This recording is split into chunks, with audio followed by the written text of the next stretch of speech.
နောက်ထပ်ကပ်ရောဂါအသစ်ထက်လာအောင်မလား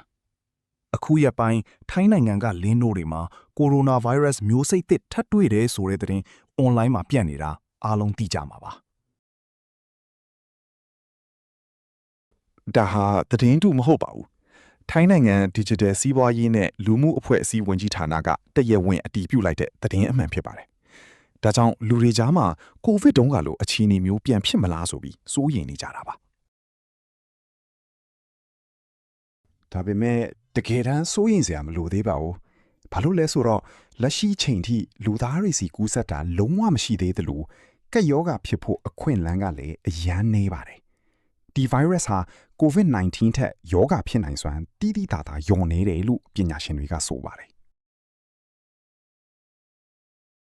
ဒါဟာ One Health စနစ်နဲ့ကြိုတင်ရှာဖွေတွေ့ရှိတာပဲဖြစ်ပါတယ်